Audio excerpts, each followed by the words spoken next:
Welcome back to the channel, guys. My name is Justin. Today on the CFMoto Z950 Sport, we're going to be talking about suspension. Real bad.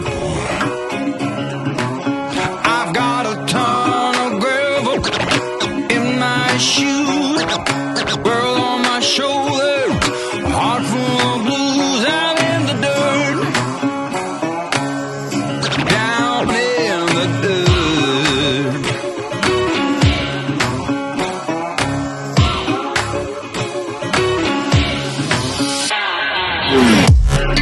Specifically, the piggyback shocks that these come with, how to adjust them, what the factory settings are. I've never checked mine. I've never messed with mine at all, so I'm interested to see exactly where mine are set at from the dealer, if they're set where they're supposed to be, if they're off, if they're different, what it is. So get some B-roll of these shocks. I've been a real bad boy on the town all night.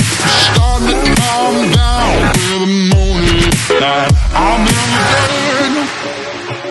dirt, down in the dirt.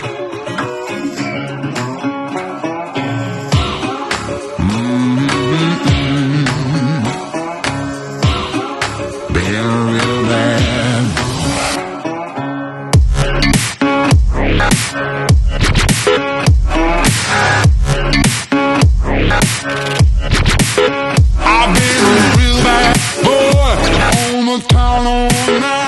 Okay, so the first adjustment that we're gonna mess with is this rebound adjustment down here on the bottom. Right, it's that little red thing, flathead screwdriver is all you need. I'm just gonna adjust mine all the way to the left, and then we're gonna go forward. I'll have to check the manual, see how many clicks, but I'm gonna count how many clicks it takes me to get this all the way to the left. 1, 2, 3, 4, 5, 6, 7, 8, 9, 10, 11, 12, 13, 14. So 14 clicks to the left. So I went ahead and grabbed my manual. The manual says fronts are 13 clicks. So that may have been where this was. I'm pretty sure there was a click there at the end, but we'll go back clockwise. 1, 2, 3, 4, 5, 6, 7, 8, 9, 10, 11, 12, 13. I'm going to keep going to the right. I'm going to keep going just to see how far it can actually go. 14, 15, 16, 17, 18, 19, 20, 21, 22, 23. So 23 clicks. So 13 is a little more than halfway on the fast rebound side. I'm going to go ahead and see, this would be 22, 21, 19, 18, 17, 16, 15, 13. I'm going to go ahead and keep these on the factory settings because I'm not super versed on suspension. It's one of the areas that I don't feel super strong in my knowledge, and I want to make sure that I don't have any issues with the way it rides now. I do once it's a little warmer, because it's freezing cold here in Indiana. Once it's a little warmer, I do want to get it out and test it and make some adjustments and test it again and see what the ride difference is. As far as that goes, I'm just going to leave it at factory. I'm going to check all the other ones and make sure they're factory set, and then we'll move on to, that was your rebound adjustment, and then we'll move on to your compression adjustment, which will be up here on the top of the gas chamber of the actual shock. Now there are two different adjustments up here. You have just the regular flathead adjustment like we had on the bottom. Up here you'll need a very short, stubby flathead screwdriver for that. And then we have a 17 millimeter nut. The inner part that you use with the screwdriver with, that is low speed compression. The nut on the outside of that is your high-speed compression. Again, I'm going to refer to the manual. Factory setting for the low-speed compression, which is the screwdriver section that you adjust, is 9 clicks. So I'm going to just see where we're at. This I don't even know is going to be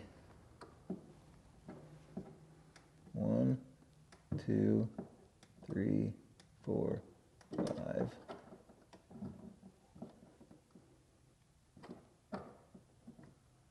Okay, so mine was only at 5. It's supposed to be at 9. So let's fix that. 1, 2, 3, 4, 5, 6, 7, 8, 9. Okay, so now we'll grab a ratchet and a 17mm socket. So the high speed is the nut on the outside. That's the high speed compression dampening. Factory settings for it, the front is also 9 clicks. So let's take it back and see how far off it is.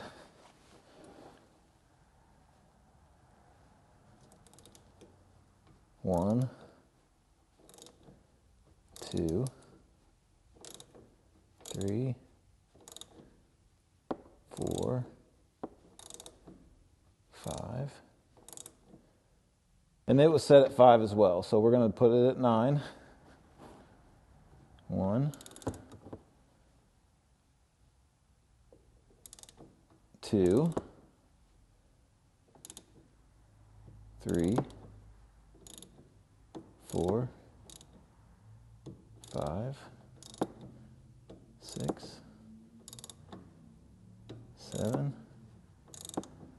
8, 9. Bam. The other adjustment that you have on your suspension is a preload adjustment for the springs. And I don't know how well you'll be able to see this, but this right here has the ability to come up a little bit further, giving you a little bit more less tension on the spring to give you a little softer ride. There's basically a big nut up there on the top of the bottom part that's keeping the compression on the spring. You have to loosen it to where you want it to go up this thing of threads here. Then you'll have to loosen the part on the top of the spring till it meets up with the top part, which acts as like a stop or a lock for it. Now the rears are done the exact same way. Rebound adjustment is that little red nut that's on the inside part of the bottom of the shock.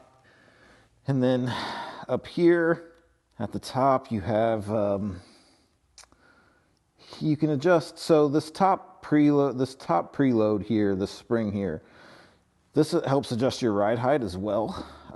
Obviously, the more you compress the spring, the more ground clearance you're going to have. As you expand it to fill up the rest of that space, you get a much softer ride, but you sacrifice some ride heights to do that. As you can see, the distance from the top of that shock to where that spring is quite a good distance. So you're going to lose quite a bit of clearance on the back end if you adjust that down too far. So real quickly, I just want to refer to the manual and tell you what they have set for the factory settings. So the first thing we went over was rebound dampening. It says the factory click settings for that. For the front, 13 clicks from the left to the right. So if you adjust it all the way counterclockwise until you can't adjust it anymore, and then until it goes 13 clicks clockwise, that's the factory setting. 12 clicks for the rear. The factory settings for the compression dampening, low speed, which was the inner part of that nut that still took the flathead screwdriver part on the top, 9 clicks to the right for the front, 13 clicks to the right for the rear. And then the high-speed compression is the outside nut, the 17mm nut that was around that. It is exactly the same. 9 clicks to the right from the front, 13 clicks to the right for the rear. Suspension is something I don't know a whole lot about, so it's intimidating to me, which is one of the reasons I wanted to make this video. is to show you that you can adjust it. It's extremely easy. It's not a whole lot of rocket science behind it. It's just understanding compression and the oil in there, the pistons, the way everything works inside of the actual shock absorber itself. But if you want to play around with your suspension a little bit and try to adjust it, see if you can get a more stiff ride or a more soft ride, you can easily do that. You're not going to be worried about tearing your machine up or doing something that you can't reset or that you can't fix. I mean, that's really all I got on it. That's pretty simple and easy. I can't wait to get it out. I want to try some different settings and adjustments. It is super, super cold here. It's supposed to be cold this whole next week. Exciting news though, Mud Militia, the off-road lifestyle brand that I'm creating, has launched. You can find all that stuff at themudmilitia.com. Anybody from the channel that wants to purchase anything, you can use the code Justin and you'll get 20% off. Mud Tracks, I finally got some labels in. That stuff is getting so close. Just got to get the labels printed, get them in hand. We're still waiting on like 2 of the products to show up, but we are just so close, just so close. And you know what? I might tease and just show you a couple labels right now. ATV side-by-side point series race out at Maumee is happening. First one is the weekend after I get back from being in Mississippi with Blake. We are also doing a team endurance race, a 4-hour team endurance race, which is going to be really, really awesome. Of course, we've got the Mud and Mayhem events, the one in July, the one in September, July 4th weekend and Labor Day weekend. I got a ton of stuff going on, guys. I'm super excited. If you didn't see my post today, I've got harnesses ordered. They'll be here Tuesday. I'll be shooting a video Tuesday. The harness video will be up on Wednesday more than likely. That's all I got, man. I cannot continue to thank you guys enough for tuning in, for watching, for interacting, for asking questions, for telling me about the stuff you're getting for yours. The messages that I receive, the pictures of the installs, everything that's going on, man. I absolutely love and appreciate all of it and every single one of you. I wouldn't have the motivation to make these videos and to have this channel without you guys, and I just cannot absolutely thank you enough. If you haven't yet, hit that subscribe button, hit the like button, leave me a comment down below, and we will see you in the next video. Real bad.